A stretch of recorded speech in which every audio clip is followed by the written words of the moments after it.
Welcome back to We're Not Your Typical. Today we have Vanessa, aka the Autistic Chef. Vanessa comes on to tell us about her journey and being late diagnosed as ADHD, autistic, and sensory processing disorder.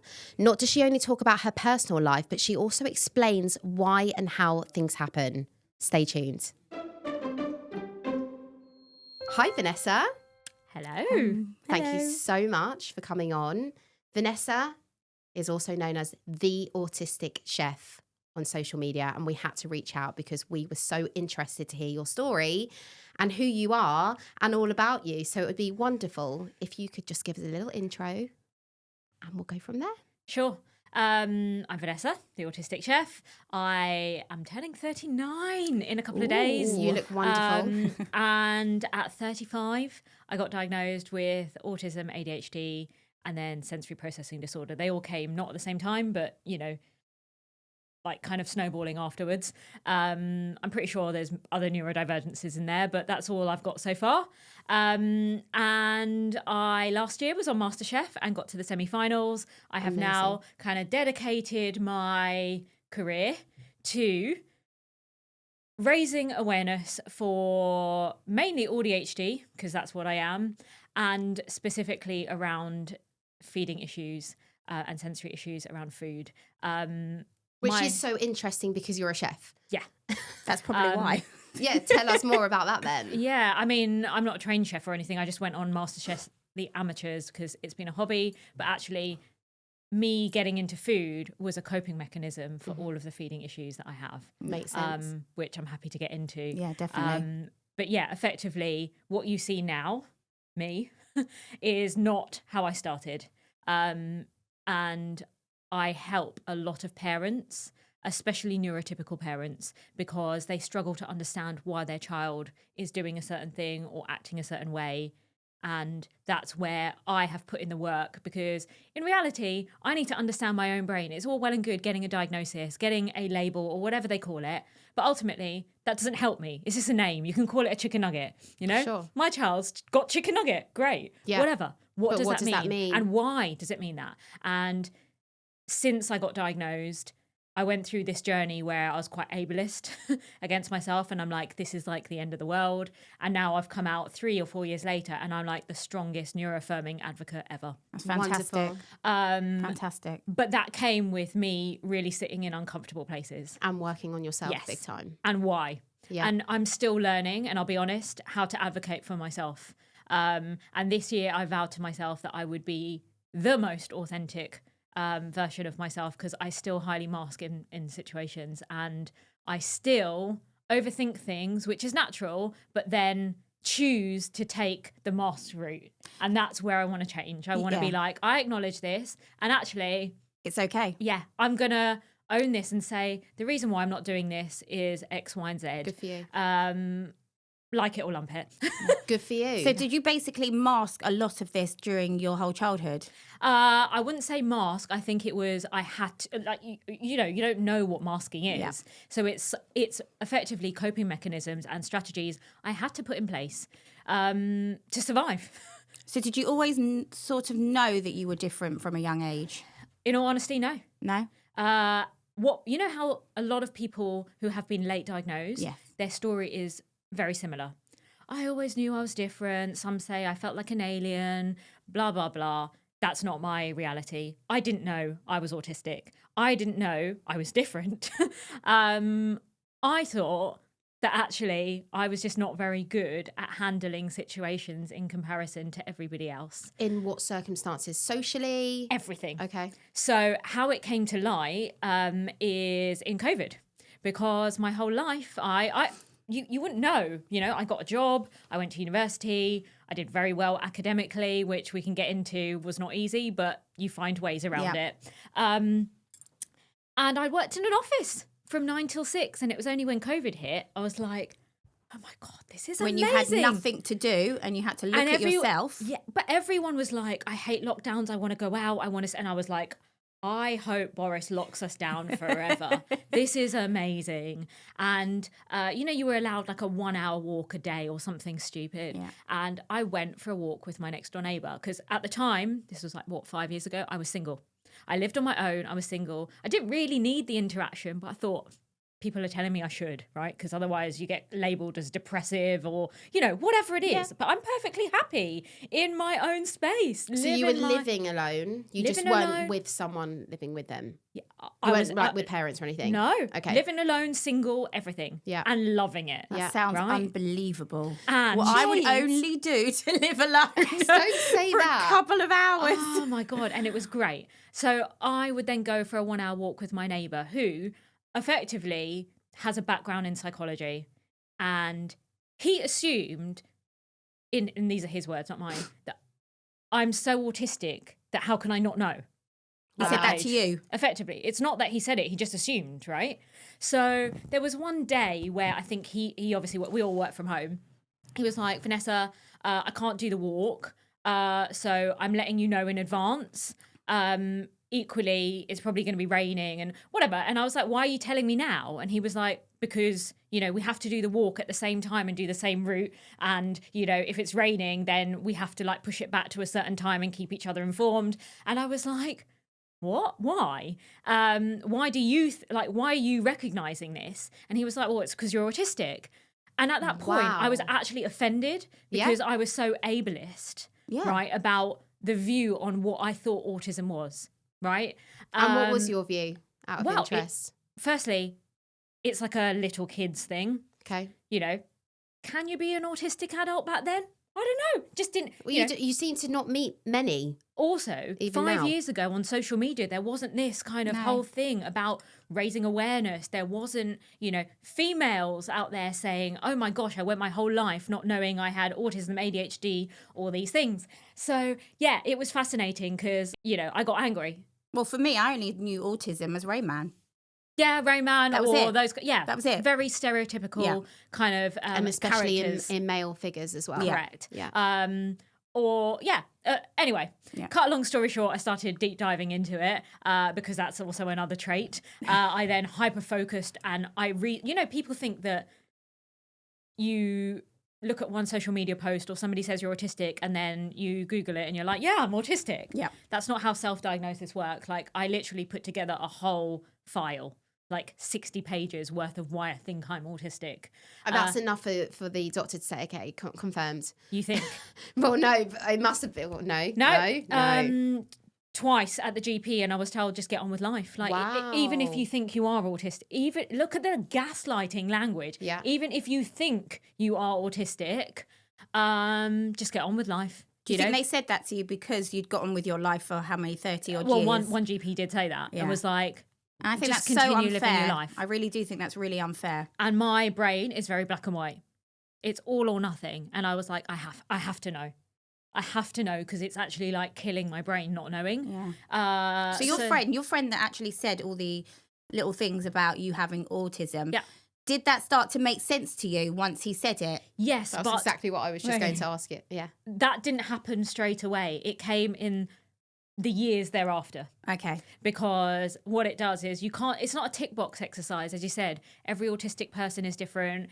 And also with somebody that is so literal in their thinking, the diagnosis process is actually quite ridiculous. It's not set up for, I guess, modern day life. Mm-hmm. It's also not set up for adults or designed for adults, let alone women. So it's like, do you do this? But it's actually tailored to a child and really I agree. a boy. But even I agree. it doesn't even Totally cater agree. to children either. No. When No, I not went really. through the assessment with my daughter Callie, the doctor said, can she draw a circle? So I gave her a pen and I said circle. And she missed, I'm not even joking, 0.1 of a centimetre of closing the circle together. Her response was, no, she can't draw a circle. I was like, there is a clear circle. So the whole assessment process anyway, and I'm sure you can even understand this now that you went through it yourself as an adult, must be so ridiculous. Yeah. I mean, don't get me started on the process because it's ridiculous. Yeah. I'm very much looking forward to going through it. It also depends where you live, right? Because the I waiting know. list where I live is 7 years. So, I mean, 7 years for an adult or a child or both? I'm not sure if there's a difference actually. 7 years. Yeah, it's a long time. And well, I live in Croydon. So, generally the average person in Croydon doesn't have the funds to be able to get a private diagnosis. Well, my husband actually went to the GP because he wanted to try and get referred because he does feel that he has fully ADHD.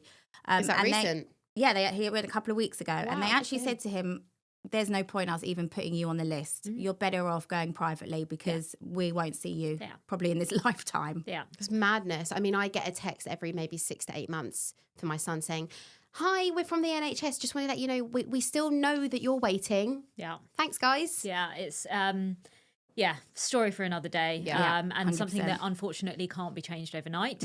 No. But yeah, that's effectively where it all came from. And now I'm kind of unpicking everything, and my brain likes to compartmentalize. I can never say that word properly. So half of my battle is not just recognizing that it's a neurodivergent trait, but I need to know where it is attributed to.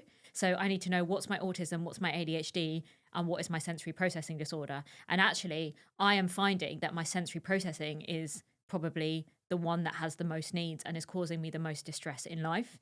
And it's interesting because I listened to some of your podcasts, and actually this is a thing in society as well, where people think the ADHD is the better one to have because they're like, oh, they refer to it as a superpower. I hate that word. It's really not. And that's because people with ADHD that come forward that are in the limelight and, you know, are public are, oh, I'm an entrepreneur. I make ADHD work for me. My brain is like amazing. And it is. But also it's absolutely debilitating. And it's all about environment, right? Because an entrepreneur that has made it because the environment has been, because you're working on your own, you can do what you want in your own schedule. But are you amazing when you're in a corporate office and your boss is micromanaging you? Absolutely, probably not, right? Didn't look at it like that, to be honest. But people think autism is the one like, oh, I'd rather my kid has ADHD, not autism. And actually, looking at my own views, my autism is the one that grounds me the most. If I was ADHD-led more than autism-led, my life would be so chaotic. I guess when it comes to autism, your, you know, routine, structure, everything is key. So yeah, it makes sense with what you're saying. Yes. And, you know, there's this misconception, especially on social media. People are like, I have autism and ADHD, and they fight. And they do. But one has to win. Otherwise, you'd just be standing still in life and you'd die in that spot because you wouldn't even wee, right? One of them has to win. So interesting. Right? And it's interesting now because my husband, who I only met in 2021, I had been single for 8 years, by the way, up until that point. And now I know why all of the relationships and everything doesn't work out because, you know, highly masking. But my husband has very male, typical, hyperactive, inattentive ADHD. Interesting. Very typical. Yeah. And it presents in a very male, tick box, textbook way. And boy, is it hard to live with him. Hell yeah, we feel you. We feel you. If I had just ADHD, we would just not survive. No. My autism grounds us as a couple. Yeah. And my autism is the coping strategy for how everything works. Because of the organisation. Everything. Yeah. Would you give us a bit more of a clearer understanding? Because actually, funnily enough, my dad said to me the other day, I love listening to your podcast, but when you're saying things like DLA, he said, I don't know what they are. So he said, would you explain to anyone that wouldn't know what sensory processing disorder is a bit more and why you feel that affects you the most out of all the diagnoses you have? Good question. Also, one to know is my autistic brain needs direct questions. Okay. So, you know, it's really interesting because I went on this was like a Sky TV channel, right? Yeah. And the first question the guy asked me was, so, who is Vanessa D'Souza? And I was just my authentic self. I was like, what kind of question is that? Don't ask me that. Yeah. What does that mean? You need a direct question. What does that mean? You know, what do I do for a job? Like, where am I from? Like, anyway. Too open. Yeah. So, sensory processing disorder. I don't like the word disorder. Yeah. I don't like delay. Yeah. I mean, they're all negative. So, you know, that's what it's called, sensory processing disorder. It does what it says on the tin. There is an assault on my senses. I mean, with all due respect, this room is horrendous, right? You've got lights everywhere. But, you know, I'm aware of it now.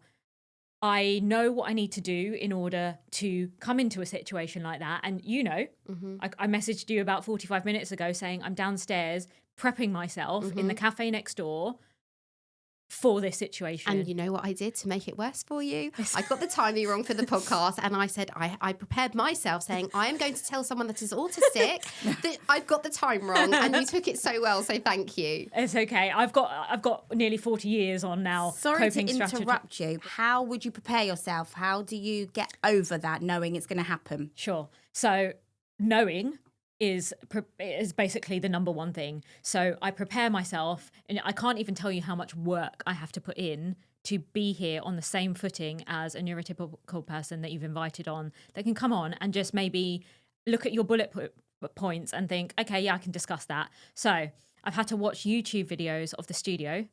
Wow. To find out what it's like. Okay. I then watched a lot of your podcasts visually on YouTube. Yeah. And I've had to go so far. And it's interesting because you said, should I keep my jumper on or off? Yeah.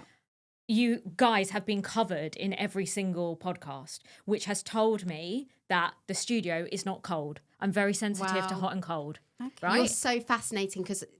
Please carry on. It's just so fascinating. These are all things that I'm doing, right? I need to know the setup. So your setup is always the same. Sometimes you interchange. You're always usually on that side. I've got really bad vertigo. How do you even notice that? I have to. That's so fascinating. And this is a perfect example of, they say autistic people or neurodivergent people, mainly autistic people, spot things that other people don't. Other people are watching your podcast and be like, yeah, that's great. Yeah, okay, it's a nice episode. I can tell you what you're wearing. And that's the same with my daughter, Callie. She can read a book and we're reading it and she's looking at the tiny little thing in the background behind the cupboard of the book, and she's talking about that. And also, you cut your hair, but it wasn't in order. So, like, it really wasn't. You've put out a podcast in between where your hair was suddenly cut and then you've gone back to the long hair. And I'm like, hang on, this is really confusing. But obviously my brain knows. And no one, as you said, no typical people would remotely. No one's looking at my hair. No. I am. Yeah. That's what I mean. So yeah, all of these things. So I know I'm going to sit on this side. I know the setup. So that's before we even get to the stage of the lights. And, my husband laughs at me because when we're in the car here, I was like, when we get there, I need to order a sausage roll and my latte from Gales. And he was like, how do you know there's a Am I allowed to say Gales? Yeah, of course. How do you know there's a Gales next door? And I'm like, because obviously I've Google mapped it and I need to see the local area. And so he's like, wow, you are interesting, aren't you? So you've done a lot of work. Yes. And do you find that stressful? Do you feel like, I know you feel like you need to do it to get yourself prepared, but does it come with stress? I mean, it's the lesser of two evils, right? Because it's more stressful going into the unknown. You say that a lot. It's the unknown 100%. That bothers you the most. Yep. Going into the unknown is the worst. If I turned up at that door downstairs and I didn't know what I was going into, that would be way worse. Yeah. So yes, it's stressful. Yes, it's time consuming. I'm a newly postpartum mum. I have no sleep. Do you think that I want to be Google mapping and watching? I would rather be sleeping, sure. in all honesty. Do you find it really exhausting mentally? Yes. And what's interesting is this is a great example of what you don't see. Mm-hmm. And the statistic is that an autistic person at rest, right, not doing anything, their brain is working 42% times harder.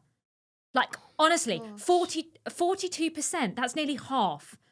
I'm working almost twice as hard now, right? It's almost like, it's so fascinating. It's actually, and don't take it personally because I'm thinking of our own children. I see it in my daughter. But I find that upsetting as a mum. Yeah. To think that that's how hard my daughter's working. Like more demands, right? And so this is why it's so important to not hold neurodivergent people, children, anyone to neurotypical standards, because it's certainly not the same and it's certainly not an even footing. Just because you don't see what's going on doesn't mean there isn't a lot going on at all. Yes, because that's what you say a lot, Jay, don't you? Because currently Bailey's 3 and is very much in her own world. And as far as we think as parents, and I was the same, you think your child is so oblivious to everything in the world, yet they're probably taking in more than a typical 3-year-old. So don't quote me on the percentage, but obviously there's 2 types of communication, right? And I don't know your child, but from some of the things that you've said, it is quite clear to me that she fully understands, or she understands. There was an example in one of the podcasts I watched yesterday where I think somebody was coming over, she fully understood who that person was, and you were like the cookie situation, right? And she understood. You often say she takes your hand and she tells you. So effectively, she knows what's going on, but can you imagine how frustrating it is for her that she can't communicate back? And how I see this, or, it's difficult because now I am speaking, you can't shut me up, right? But there have been times, and there's still times now, where I go completely nonverbal because I am about to have a meltdown. And even at almost 39, that happens. Sensory overload. Yeah, everything. So maybe you can help me with this one.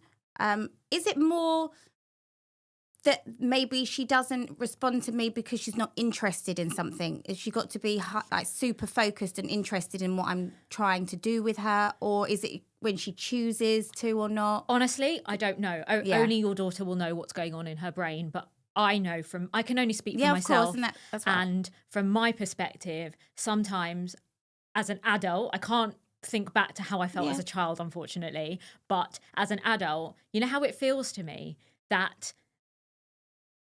Imagine being in a coma, right? You're lying there, but you're fully aware of all your senses and people talking to you and everything. But everyone else around you is like, yeah, she's in a coma. She probably doesn't understand. So I'm not even going to bother. I won't bother. And that is how I feel sometimes. Wow. So I think my best advice that I could give to anyone, please, this is so unsolicited, but whatever. No, please. Is to assume that your daughter fully understands and is just not able to speak back. And actually, what I find really interesting, and it's only now that I've got a son. My son is just hit 4 months old. Who is absolutely delicious, by the way. And it is completely typical for a 4-month-old to not be able to speak, of course. Obviously, right? But since he was born, people are like, oh my God, you've got such an angelic baby. Like, he doesn't cry, he doesn't do that. And I'm like, because I meet his needs and I explain, like, my pattern recognition skills have like supercharged my parenting to the point where I can't leave him with other people because I'm like, my baby is crying because I can tell you why he's crying. You're holding him that way instead of that way. And I can recognize that from the pitch of his tone. I can recognize that from the look in his eye.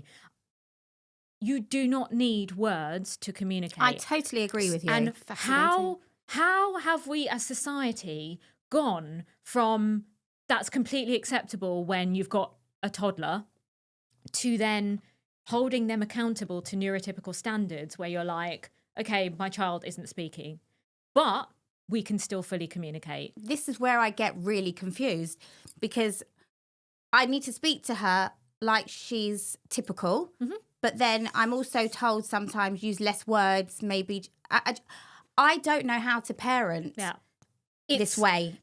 Nobody does. No, nobody does. I really struggle with that. So I don't know if I treat her like she's neurotypical or I treat her with her special needs. I just don't know. So what I would say is, and this is just how I would want my parents, if they knew to have helped me, not hold me to neurotypical standards in the sense that make me do things that I didn't want to do. And they did sometimes because they didn't know, right? Ironically, both my parents are neurodivergent. So I was never put in too difficult a situation because they wouldn't put themselves in too difficult a situation. So that's probably why I went undiagnosed for so long because, our household was very like normal. What was our normal? Your normal. Was my parents normal. Yeah. So do you have brothers or sisters? No, an only child, so independent play. Obviously, that's normal. That's normal. You are, I hate the word normal, but as in nothing is picked up because I'm playing on my own because I'm an only child. What do you expect? Yeah. And if there were certain behaviours at school, it's maybe because she's an only child and she maybe gets more attention at home. Like maybe things kind of always went into I mean, the fact that I was kicked out of nursery probably says a lot, right? Were you? Like I was just, what happened? meltdowns after meltdowns after meltdowns. And, Did they think you were being naughty? I'm not even sure. I don't think anyone can remember that long Yeah. ago. But my parents thought they would throw money at the situation and sent me to a Montessori. Yeah. And actually, that was the best thing they could have done because it's so child-led and you do everyday things, Yeah. right? It's not like, oh, go and play with Here's some a play dolls. group. It's Yeah. literally It's like, routined. yeah. Yeah. And indirectly, that was like the best thing that could have ever happened to me. But it wasn't easy. Changing from a nursery I hated to a Montessori, I still remember this. And also the transition between my grandmother who used to look after me and going to this first nursery. My dad had to drive to my grandmother's house. So we had to leave extra early, drive to my grandmother's house so I could see her so that there was some form of continuity and then go to wherever we needed to do. Wow. Wow. Same route, same time. It's still like that today. Yes. I just mask it better. So tell us then what it's like being autistic, ADHD, and sensory processing, and being a mother. You're feeding, aren't you? Yeah, you find your coping mechanisms. And as I said, I don't think it was conscious. It's completely subconscious that I have used my pattern recognition skills to ensure that my child's needs are met before he gets to the stage where he cries, because I can't deal with him That's crying. a positive, though, I It think. is, massively. I think you're using it to an advantage 100%. that maybe many parents don't have or can't recognise. Yes. And what I will say is when he does cry and there's situations where I can't help. So like in the car, for example. Horrible. What can you do? Horrible. And then it ends up with me crying and him crying. And then I become useless Yeah. because I'm now incapacitated effectively. And then I scream at my husband or anyone else that is nearby. I have severe emotional dysregulation and I'm hitting 40 soon. You know? And you've just had a baby, so you have that on top of it. Yeah, but I mean, before this, Okay. it's always been bad. And I think it's just not talked about enough. So, you know, it's all well and good talking about toddlers that have meltdowns, but who's talking about the adults that have meltdowns? But, you know, am I on the floor in a was gonna supermarket say, anymore? No. What's a meltdown Yeah. like in an adult then? I have to internalize it because it's just not acceptable, is it? So I internalize it and then I have to go somewhere like the toilet, or if I'm at home, then it's fine. Yeah. But the people closest to me will have the brunt of Feel it. the brunt of it. Yeah, massively. So, yeah, I mean, it's interesting because so many people that don't know me on social media will be like, oh, well, I can't relate to her because she doesn't represent what is in my I household don't think and you my have child. to relate. 100%. I mean, not every, as we say, not every child is the same. Not Yeah. every adult is the same.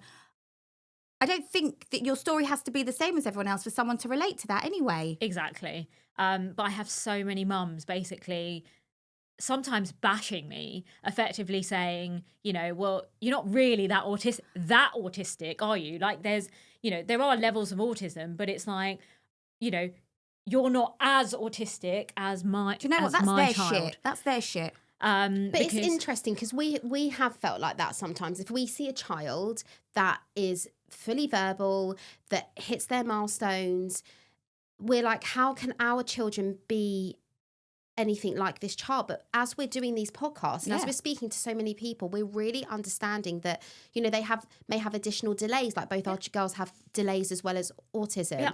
You know, and it's just opening people's eyes. So you must get bashed, and I can imagine that. But then when you explain it to them, can they understand? It's interesting because they are, I don't want to use the word judging, but they are They are. evaluating me based on my 38, 39-year-old self. They didn't But- know you before. Yeah. I mean, let's take this back, way back. They don't know how far you've come. To when I was like 2 years old and I'm running around the house completely naked, having a meltdown because now don't wanna wear the I know. clothes. Exactly. Yeah. Now I know what it is. Yeah. And also, I know that bath time's coming.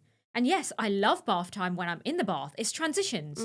I still struggle with transitions. I am so jealous of my husband who can wake up and just get on with life. I'm like, dude, I need the transition time. I need to have my and I don't have transition time being a mum now. Do you write a lot down or do you plan a lot in your head? In my head, I don't write things down. That's the ADHD part of my brain. Like, buy loads of books and don't write in them. You Yeah. know, like, how many diaries can one person So have? before that are you've got out empty? of bed, you've planned your whole day in your head.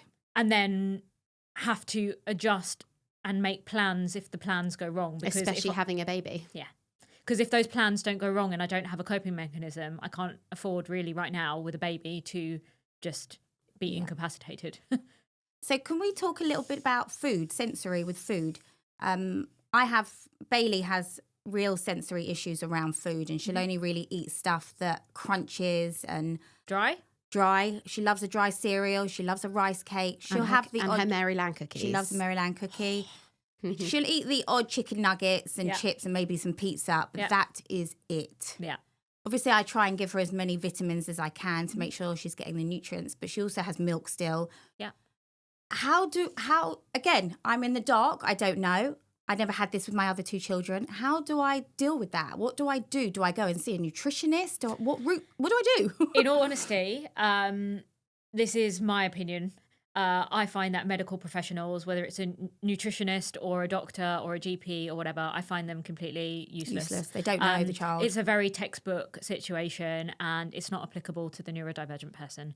And what I will say is speak to as many neurodivergent people as possible, especially if you can't speak to your child or your child can't communicate in the way that you need to back. I can only speak from my own experiences, but I have and still have so many issues when it comes to food, all sensory related. And I don't think it's the autism, actually. I think it's the sensory processing. But it's interesting that I think it's up to 90% of autistic individuals will have sensory issues, but actually a very low percentage of people with just sensory processing disorder or autistic.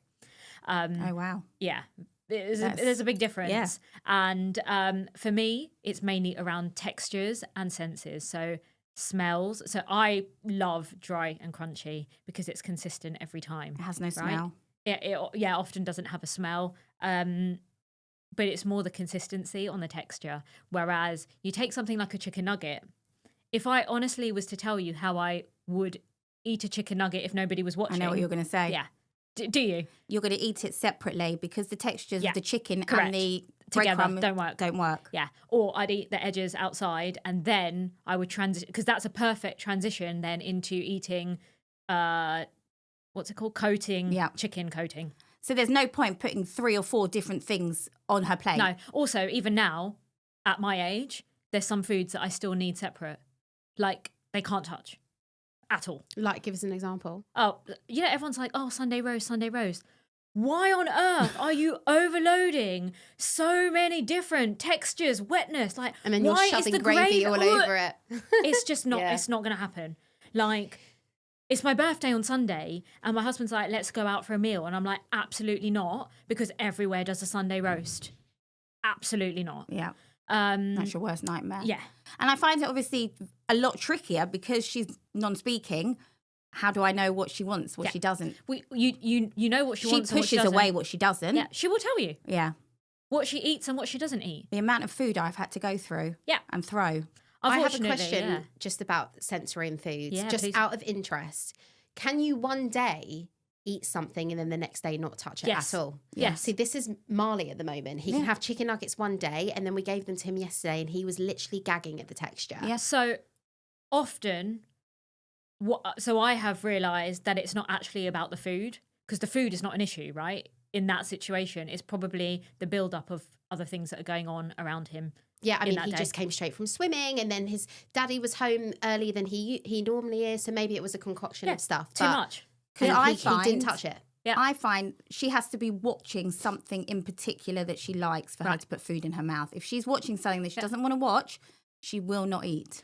So it's interesting to know you would have to test this out in terms of trial and error, whether that is a routine thing or a food. I think it's more routine because at nursery she eats with no TV. There you go. And I think she associates my house with either a mobile watching or TV watching. It's interesting as well because Callie, when we started weaning her, I'm very fortunate that she will eat anything to the point where she's obsessed with food. Yeah. But when we started weaning, but like you're at the level where your child doesn't eat. I'm at the level where my child doesn't stop eating. Like there's no like middle ground. Lock the cupboards. We have to lock all the cupboards. Does Callie also have ADHD? Yes, but it's not we're in the process, but the doctors told us. But what we had to do when she started weaning was we would make, I don't know, fish and mashed potato or something like that. And it wasn't to do with textures or anything. We had to give her a puff first. You know, like what do you call them? Ella's Kitchen. What's it called? Like straw puffs. A puff. Yeah. To first have some sort of texture in her mouth, and then she would eat. Yeah.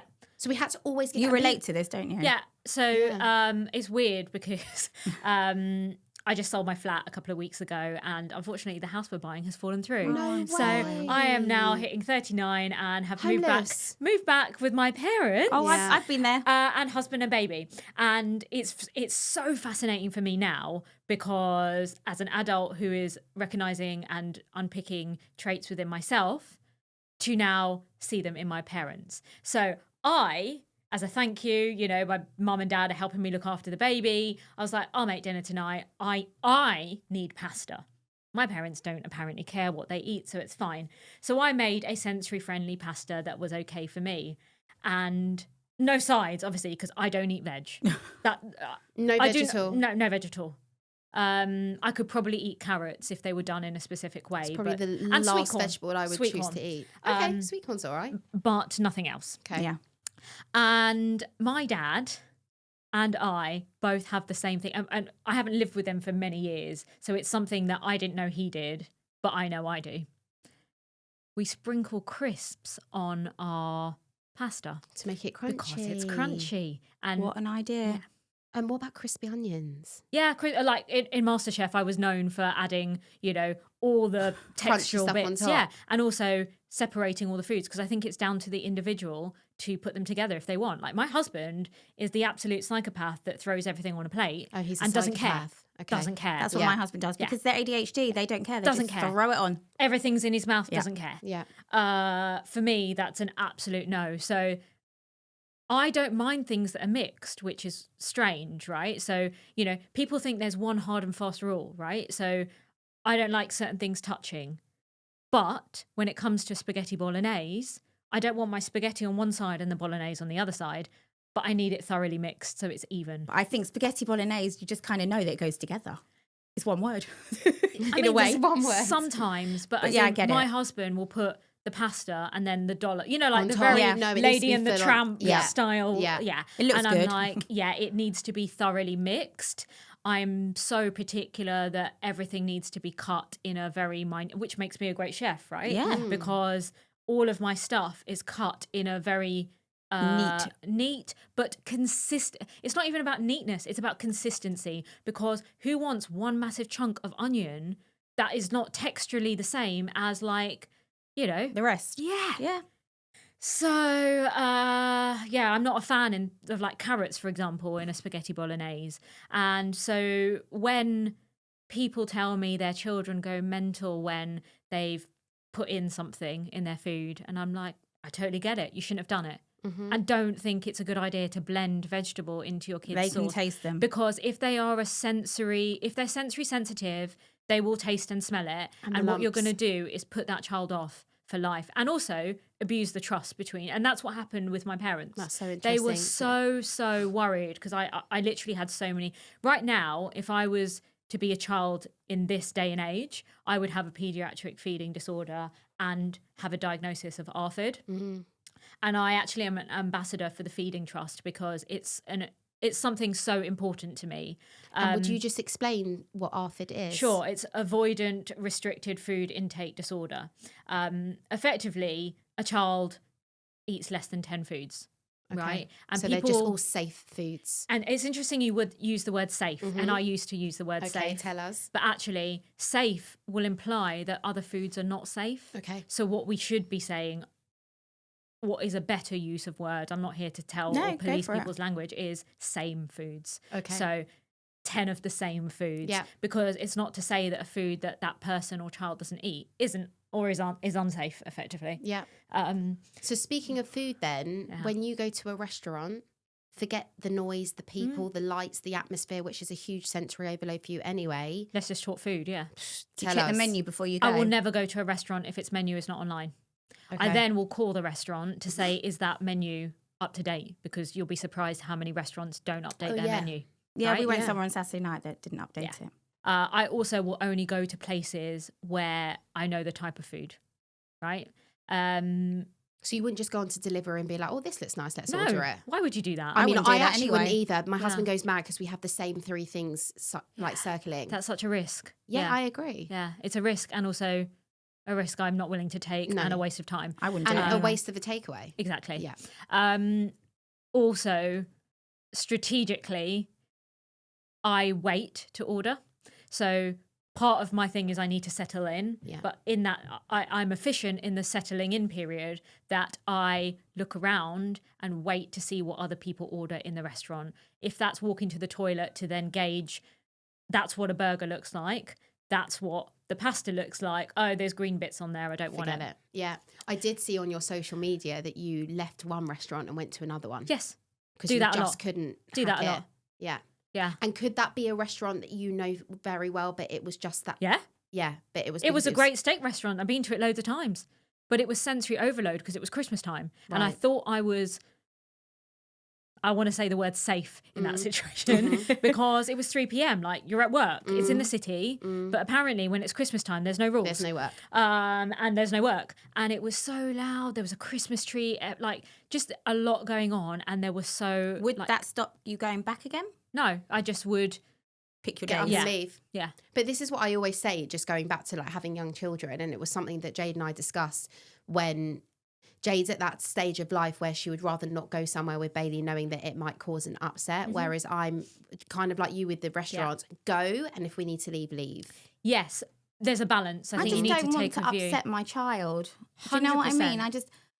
I think rather than get her in that state, just prevent it by not. And I don't know whether that's right or wrong. I don't think there is a right and wrong. Exactly. But there is no right and wrong. The only thing that matters to me is that my daughter is happy, safe, and content. Yes.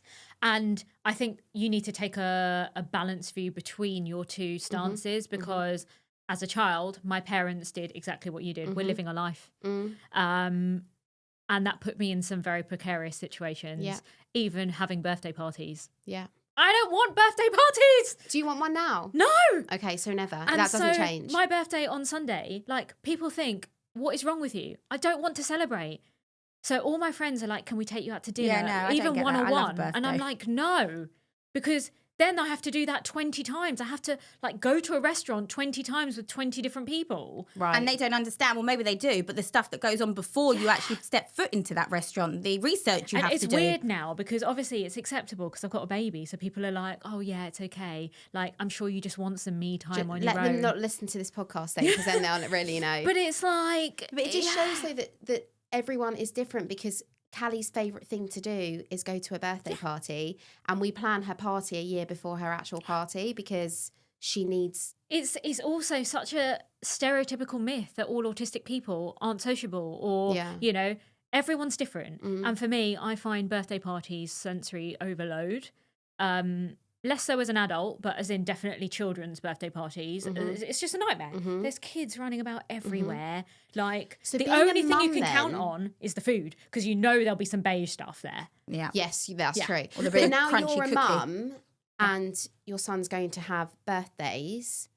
Will you hold back him having parties like all his friends are at nursery and school because it's no good for you? No, so this is the thing. I have tried in the last 4 or 5 years since I've been diagnosed to be my authentic self, but that doesn't apply to my son. Okay. So I'm highly masking for my son. Yeah. And there's that thing about the flamingos losing their pink, right? When Yeah. when they are postpartum or whatever. That's what's happening. You made And that that's fine. decision when... Yeah. But the thing is, I will, regardless of my son's neurotype, he can be his authentic. If he doesn't like birthday parties, that's fine. Yeah. It doesn't matter whether I like them or not. Yeah. It doesn't matter. Yeah. So we go to baby groups and I absolutely hate them. I hate them.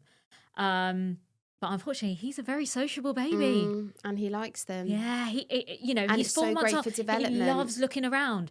If I could, like, my whole pregnancy, I think everyone thought I was depressed because I didn't leave the house.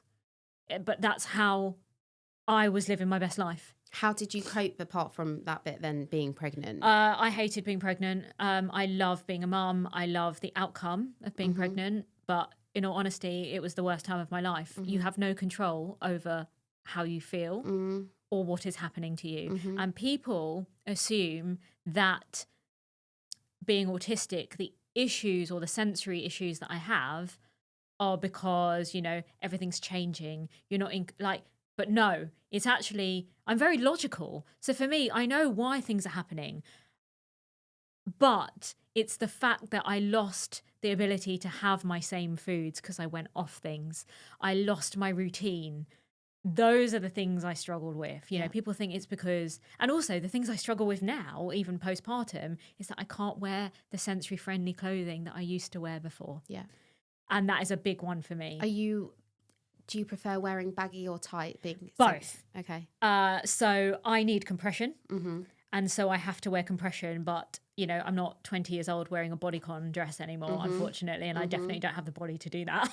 I feel you. So I wear compression underneath and then like bagginess on top. Because it's really interesting because Callie goes through stages with clothing, and I know it's sensory. She either needs to be sucked in with stuff, with clothing, or the baggiest dress that's not touching her skin. Yes. So we go through like phases of clothing. So the wardrobe's got loads of labels and on. also sometimes I go through phases of no clothing, right? Like I just want to sit on the bed naked. Yeah, this is her like, as well. Don't touch me, don't breathe on me. Yeah.